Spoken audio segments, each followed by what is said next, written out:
నమస్తే. చియా సీడ్స్తో ఒక మంచి రెసిపీ చేసి చూపిస్తాను.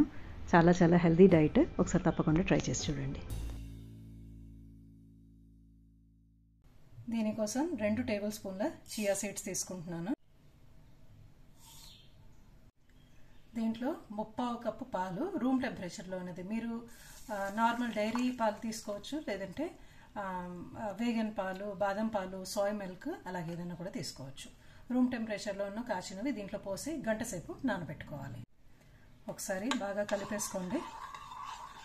ఇది దాదాపు 200 ml పాలు.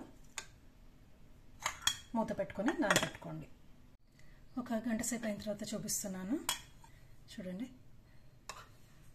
చియా సీడ్స్ పాలను పీల్చుకొని బాగా ఉబ్బాయి. మనకి ఇంతవరకు ఉంటే సరిపోతుంది. ఇలాగా గంట సేపు నానబెట్టుకుంటే సరిపోతుంది. తర్వాత నేను ఈ సైజు ఖర్జూరాలు తీసుకున్నాను. ఇవి 3 తీసుకున్నాను. వీటిని చిన్న ముక్కలుగా చేసుకున్నాను. ఇవి నేను తీపికి వాడుతున్నాను.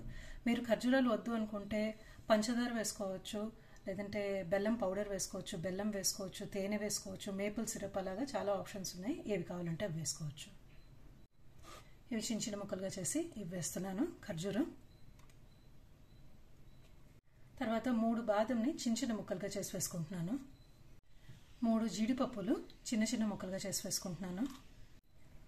ఒకే 1 టీ స్పూన్ ఎండు కొబ్బరివి చిన్న ముక్కలుగా చేసి వీటిని డ్రైగానే బాండ్లీలో రోస్ట్ చేసి వేసుకుంటున్నాను.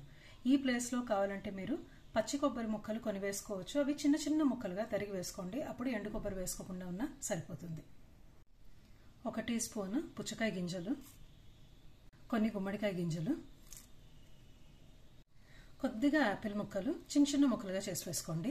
దీంట్లో వేసే ఫ్రూట్స్ కానీ, మనం గింజలు కానీ, నట్స్ కానీ మన ఇష్టానుసారం కొంచెం ఎక్కువ వేసుకోవచ్చు, తక్కువ వేసుకోవచ్చు, లేదంటే కొన్ని వదిలేసేయచ్చు, కొన్ని ఇంకా కూడా వేరే వేసుకోవచ్చు. ఇలాగొక చిన్న అరటిపండు తీసుకున్నాను. దీంట్లో ఒక సగం అరటిపండు వాడుతున్నాను. కొన్ని అరటిపండు ముక్కలు, కొన్ని మామిడి పండు ముక్కలు. మనకి ఇంకా ఇప్పుడు మామిడి పళ్ళు దొరుకుతున్నాయి కాబట్టి వేస్తున్నాను. లేదంటే మీరు ఇది అవాయిడ్ చేసి పాలలో మనకి వేస్తే సూట్ అయ్యేట్టుగా సపోటా వేసుకోవచ్చు, లేదంటే సీతాఫలం, అలాగే మీరు ఇంకా ఏమైనా కస్టమైజ్ చేసుకుని వేసుకోవచ్చు. ఇవన్నీ వేసుకుని కలిపేసుకోవటమేనండి. నేను కలుపుకునే క్లిప్ మిస్ అయింది. అన్ని ఇంగ్రీడియంట్స్ నేను ఇందాక చూపించినవి వేసేసుకొని ఇలా కలిపేసుకోవటమే. చూడండి, ఇంతవరకు ఇలాగా గట్టిగా ఉంది. మీకు ఇంకా పలుచగా కావాలంటే మొదట్లోనే ఇంకొంచెం పాలు పోసుకోవచ్చు. నేను దాదాపుగా 200 ml పాలు వాడాను. మీకు ఇంకా పలుచగా కావాలనుకుంటే ఇంకొంచెం పాలు ఈ స్టేజ్లో వేసుకొని కలుపుకోవచ్చు. నేను ఇంతవరకే ఉంచేస్తున్నాను. చూడండి, ఇది పొద్దున్న బ్రేక్ఫాస్ట్గా మనం ఇది చేసుకుని తినచ్చు. చాలా ఫిల్లింగ్గా ఉంటుంది, చాలా హెల్దీ అని చెప్పి చెప్పుకోవచ్చు. లేదంటే ఈవినింగ్ పిల్లలకి స్కూల్ నుంచి వచ్చిన తర్వాత అప్పుడు చేసి ఇవ్వచ్చు, లేదంటే రాత్రి లైట్ మీల్ కింద తీసుకోవచ్చు. దీంట్లో వేసుకునే పళ్ళు, నట్స్, సీడ్స్ ముందే చెప్పినట్టు మనం కస్టమైజ్ చేసుకోవచ్చు. మీకు ఏది సూట్ అవుతుంది, ఏది అందుబాటులో ఉంటుంది అనేది బట్టి చేసుకోవచ్చు. చాలా హెల్దీ డైట్ అని చెప్పి చెప్పుకోవచ్చు. ఒకసారి తప్పకుండా చేసి చూసుకుని మీ అభిప్రాయాన్ని తెలపండి.